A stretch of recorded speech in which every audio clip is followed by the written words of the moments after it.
Oi, tudo bem com você? Meu nome é Roberto, sou professor de Geografia e hoje nós vamos falar sobre as categorias de análise da Geografia. Vamos lá? Vamos lá. O que é lugar? O que é espaço geográfico? O que é território? Essas são as categorias de análise da Geografia. E essas categorias de análise, elas servem para você entender a geografia em geral. Então elas são muito importantes, por isso são um dos primeiros assuntos que a gente estuda em geografia.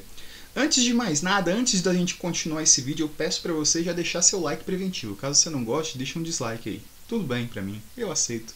E caso você goste muito, se inscreve no canal e compartilha o meu vídeo, que me ajuda bastante. Belezinha? Vamos lá. O que a geografia estuda? Eu vou pegar neste vídeo alguns conceitos de um dos maiores geógrafos do Brasil e do mundo, que é o Milton Santos. Tá? Então você vai ver alguns conceitos dele aqui. Então, o que a geografia estuda? Por uma geografia nova, o conceito de espaço é central, compreendido como um conjunto de formas representativas de relações sociais do passado, do presente, por uma estrutura representada por relações. Ou seja, o objeto de estudo da geografia é o chamado espaço geográfico, que é o ambiente em que nós vivemos e que o ser humano modifica esse espaço o tempo todo. Então, o espaço geográfico ele é resultado de modificações que aconteceram no passado e acontecem no presente. Basicamente, a relação entre o ser humano e o meio ambiente. Esse é o espaço geográfico e é o objeto de estudo na visão do Milton Santos da geografia. Por que eu falo do Milton Santos? Porque tem outros autores que usam outras categorias de análise como centrais, como, por exemplo, uma categoria de análise que é muito utilizada com a principal da geografia é o território. Depende do geógrafo, do autor que você está tomando como referência, certo? Então a gente vai tomar aqui como espaço geográfico sendo o objeto de estudo da geografia. O que é uma coisa interessante, né? Porque geralmente quando as pessoas pensam em geografia, elas pensam em mapas, pensam no globo terrestre, e aí o objeto de estudo da geografia, o que a geografia estuda? O espaço geográfico, essa relação da modificação do espaço pelo ser humano. Ok? Belezinha? Vamos lá. São 5 categorias de análise, né? Da geografia: o espaço geográfico, a região, o território, a paisagem e o lugar. Vamos classificar cada uma delas aqui nesse vídeo? Vamos embora. Primeiro, o espaço. Começando aqui do espaço, que existe o espaço natural. O espaço natural é aquele espaço que não foi modificado pelo ser humano ainda. E esse espaço é muito raro no nosso planeta.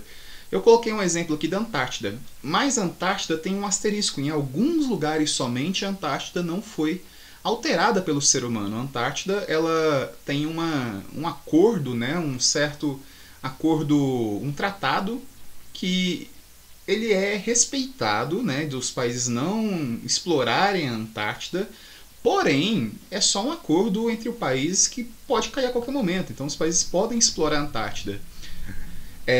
E eles exploram a Antártida. Hoje em dia eles não exploram a Antártida, eles usam a Antártida para fazer estudos, Ela tem bases militares, científicas, enfim. Mas tem país que reivindica território na Antártida. Tá? Tem partes da Antártida que tem país que fala que é deles. Só fala assim, nós estamos respeitando o tratado, mas esse lugar é nosso, certo? Então a Antártida, por enquanto, ela tem partes dela que são espaços naturais, que o ser humano não chegou ali ainda e não o modificou. Tem também algumas ilhas, que não foram modificadas pelo ser humano, por serem ilhas muito pequenas, muito isoladas. Há alguns exemplos assim, mas são pouquíssimos. O espaço geográfico, por sua vez, que é o nosso objeto de estudo, ele é construído e produzido pelas sociedades. Aqui tem uma imagem do GeoPizza, que é um perfil de redes sociais muito bom, que ele mostra a região administrativa de Águas Claras, no Distrito Federal, que é uma das que tem a maior maior urbanização dentro do DF. Mostra aí essa diferença em pouquíssimo tempo, de 91 para 2013. Olha como o ser humano já modificou muito esse espaço aí. Fora que essa de 91 já tem uma modificação, Você percebe muito bem aí que não é a vegetação natural que estava aí. O ser humano já tinha modificado, isso aí já é espaço geográfico, certo? Então, o espaço geográfico é isso, é o local onde o ser humano modifica as paisagens, essa interação entre o ser humano e a paisagem, ok? E falando em paisagem, vamos lá. Paisagem é tudo aquilo que a nossa vista alcança, ou seja, tudo que está presente no espaço e sendo observado. Mas não é só isso, não é só o que a vista alcança, tá? A paisagem não se resume só ao seu olho. mas a paisagem também é formada por volumes. É formada pelas montanhas, é formada pela vegetação, pelas cidades, mas também pelas cores, né? É também pelo olfato. Ou seja, uma pessoa que não tem a visão, ela consegue ter na sua mente uma paisagem também, né? Através, por exemplo, do olfato. Por exemplo, uma paisagem que vem à minha mente através do olfato, grama cortada. Quando eu sinto o cheiro de grama cortada, eu lembro de quê? De jogar futebol com grama natural. Para mim é um sentido maravilhoso. Ou você tem o olfato, sei lá, sente um cheiro do bolo que lembra a sua avó. Aí você vem na sua mente uma paisagem. Então a paisagem ela não é só a questão dos olhos, né? Só você ver a paisagem através do olhar, mas também através dos sentidos. Ok? Parece complexo, mas não é. E aí falando um pouquinho sobre paisagens.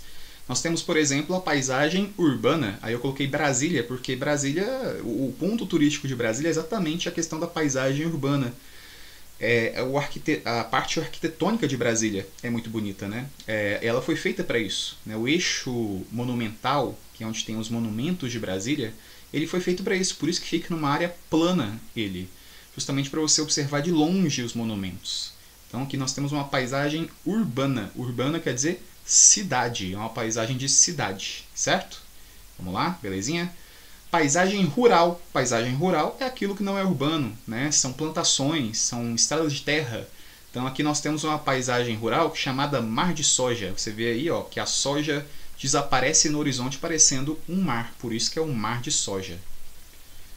E as mudanças na paisagem? Existem as forças naturais, como por exemplo terremotos, a ação da água, dos ventos, né, erupções vulcânicas, deslizamento de terra, tudo isso é natural, né, a natureza que provoca esses fenômenos. Na paisagem, por exemplo, abaixo, do lado no meu caso, né, a paisagem ao lado aí, ela mostra o resultado da tsunami que aconteceu na Indonésia. Aliás, não sei se foi na Indonésia ou nas Filipinas, acho que foi na Indonésia essa paisagem. No ano de 2004. E essa tsunami ela chegou lá aos 30 metros de altura. Então foi uma tsunami enorme e que ela causou muitos estragos. Então a paisagem foi bastante modificada. Você vê embaixo a paisagem antes e a paisagem depois da passagem da tsunami. As forças antrópicas, ou seja, o ser humano modifica a paisagem, né? A gente vê mais uma vez do perfil GeoPizza, tá? A paisagem de Teresina em 1930 e a paisagem de Teresina em 2020. Veja só como o ser humano modificou essa paisagem aí. Então, o ser humano modifica através de rodovias, indústrias, prédios, pastagens, plantações, etc. Certo? Então, o ser humano também modifica a paisagem. Nós temos, por exemplo, as paisagens protegidas, né? Por exemplo, áreas ambientais, o patrimônio cultural, histórico. Então, nós temos, por exemplo, aqui, ó, um patrimônio histórico brasileiro, Ouro Preto, né, em Minas Gerais, uma cidade muito legal, muito boa de visitar, recomendo se você puder. Nós temos, por exemplo, aqui, mais uma vez, Brasília como exemplo. Essa área é uma área protegida, faz parte do Parque Nacional de Brasília, que é o chamado Parque Água Mineral. Que apesar desse nome, né, ele tem duas piscinas que são de águas nascentes, não águas minerais. Tá? Água mineral é a água que infiltra no solo e vai passando pelas rochas, e aí por isso ela vai se transformando em mineral, porque ela vai pegando minérios das rochas junto com ela. Essa água aqui é uma água que surge do lençol freático, então é uma água nascente. Então o Parque Água Mineral, que na verdade é formado por águas nascentes, é muito bonito e é uma área preservada, é uma área que não pode ser desmatada, pelo menos na legislação. E Brasília também é um patrimônio cultural da Unesco, né? A ONU ela falou que a região, né, de Brasília ela não pode ser modificada. No Brasil tem vários patrimônios da Unesco, que são exatamente essas áreas que são chamadas tombadas. Não só da Unesco, né? Tem os municipais, estaduais também. Também temos as paisagens degradadas, em que o ser humano, através da sua ação ou através da ação natural, elas foram modificadas. Então nós temos um grande exemplo de paisagem degradada no Brasil, que é a desertificação, que é quando o ser humano ele vai explorando uma região que tem um clima desfavorável, um clima que chove pouco, e ele explora essa região de uma maneira errada, uma maneira que não deveria ser feita, né? Ele deveria fazer um manejo do solo, tratar o solo de uma forma diferente. E aí esse mau uso do solo, em conjunto com o clima ruim, né? Clima ruim para a questão de sobrevivência das plantas, acontece isso aí. é muito comum no sertão do Nordeste, a desertificação. Tanto é que isso é uma preocupação que com as mudanças climáticas a tendência é que o sertão do Nordeste chova cada vez menos e a tendência é que ali se forme um deserto. Então é provável que o Brasil tenha um deserto já nos próximos anos, exatamente nessas áreas de desertificação. Aí você pode perguntar, isso é irreversível? Aqui na paisagem nós temos um exemplo que tem como reverter, né? Aqui do lado esquerdo nós temos uma área degradada e do lado direito tem uma área restaurada. Você percebe que a vegetação natural reapareceu aí. Mas é um processo muito difícil, muito demorado e depende muito da ação governamental e a ação também da população de ajudar a acontecer esse processo de restauração. Belezinha? Então, áreas degradadas, nós temos esse exemplo aí. Próxima categoria de análise, lugar. O lugar tem a ver com afetividade, certo? O lugar tem questão de significado. Então, o lugar é uma coisa que te traz afeto. E é o lugar que você fala assim que é uma coisa sua. É a sua escola, o seu trabalho, né? A sua academia, o seu shopping preferido, o seu cinema preferido. Ou seja, você toma aqui como uma coisa sua, né? Então, o lugar é isso. O lugar tem a ver com afetividade. Claro, né? Os lugares vão se modificando ao longo da vida, né? Os lugares vão se misturando com lugares de outras pessoas. Então, o lugar é uma coisa mutável, certo? E o lugar ele pode ser modificado por conta do mundo global, né? O lugar ele pode mudar o seu lugar afetivo. Nem sempre é igual, por isso que é bom você aproveitar enquanto você pode. A publicidade, os filmes, a moda, tudo isso modifica o lugar. Então, eu coloquei um tweet, né? Esse cara aí, o Vaguinho Pinto, ele é um locutor de rádio famoso no Rio de Janeiro. Eu gosto muito dele, é muito bem humorado. E o Luiz Antônio Simas é um professor de história também, muito importante ali no Rio de Janeiro. E aí eles estão falando aqui sobre como eles gostam de morar na Zona Norte, que é uma zona que historicamente no Rio de Janeiro é uma região mais pobre do que a Zona Sul. E ele está falando, não, eu gosto de morar na Zona Norte, né? Olha lá, orgulho de ser suburbano, ou seja, de não morar na área central. Então você vê que é uma questão de afetividade. Esse é o lugar deles, é o lugar que eles gostam, tá?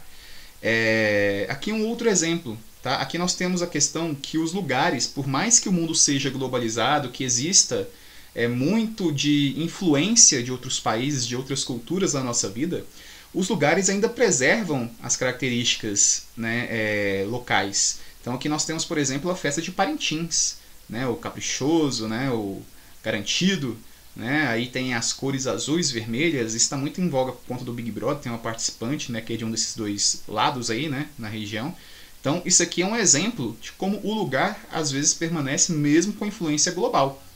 Mas o lugar vai se modificando exatamente por conta dessa influência da globalização. Exemplo, o McDonald's, que tem tudo quanto é lugar no nosso país. Tá ligado? Então aí nós temos algumas mudanças do lugar ao longo da história. Próxima categoria, o território. Território tem relação com domínio, e a gente vai sempre relacionar com essa questão de domínio. Quer saber um território, um dos primeiros territórios que você tem? O seu quarto, né? Se a pessoa entra lá no seu quarto, não é que seja só um cantinho, você não gosta, você fala, opa, isso aqui é meu lugar, isso aqui é meu território. Ou seja, o território tem a ver com posse, certo? O território nacional, olha só, território nacional, ele pertence a um estado ou nação e ele é delimitado por fronteiras. E aí é importante falar, tá? Fronteira é a divisão entre um país e outro, entre um estado e outro.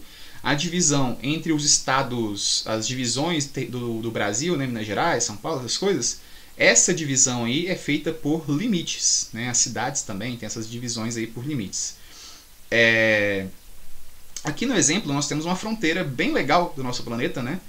Que é a fronteira entre a Holanda, né? Que são os Países Baixos, que está representado por NL, porque é Netherlands, né, na língua deles, e a Bélgica. Então olha só, a fronteira entre os dois é feita por essa faixa, né? Com essas cruzes. Então perceba, né, que a pessoa vai comer ali, vai lanchar na Holanda, lá nos Países Baixos, mas caso chegue mais alguém aí e não esteja desavisado, né, vai colocar um pedacinho da cadeira na Bélgica. Então, olha como que é interessante, né? Depois eu posso até fazer algum vídeo sobre essas fronteiras, muito legais. Mas se vocês procurarem no YouTube, vocês vão achar um monte de vídeos sobre isso.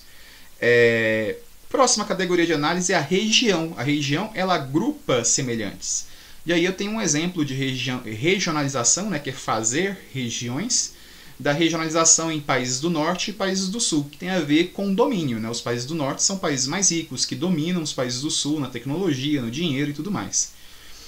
Então, países do norte são os de laranja e os países do sul são os de vermelho, rosa, aí como você estiver enxergando. E aí você percebe que isso não tem muita relação com a cartografia, né? Porque a Austrália, por exemplo, ela está no hemisfério sul, mas ela faz parte dos países do norte. Perceba só ali, ó.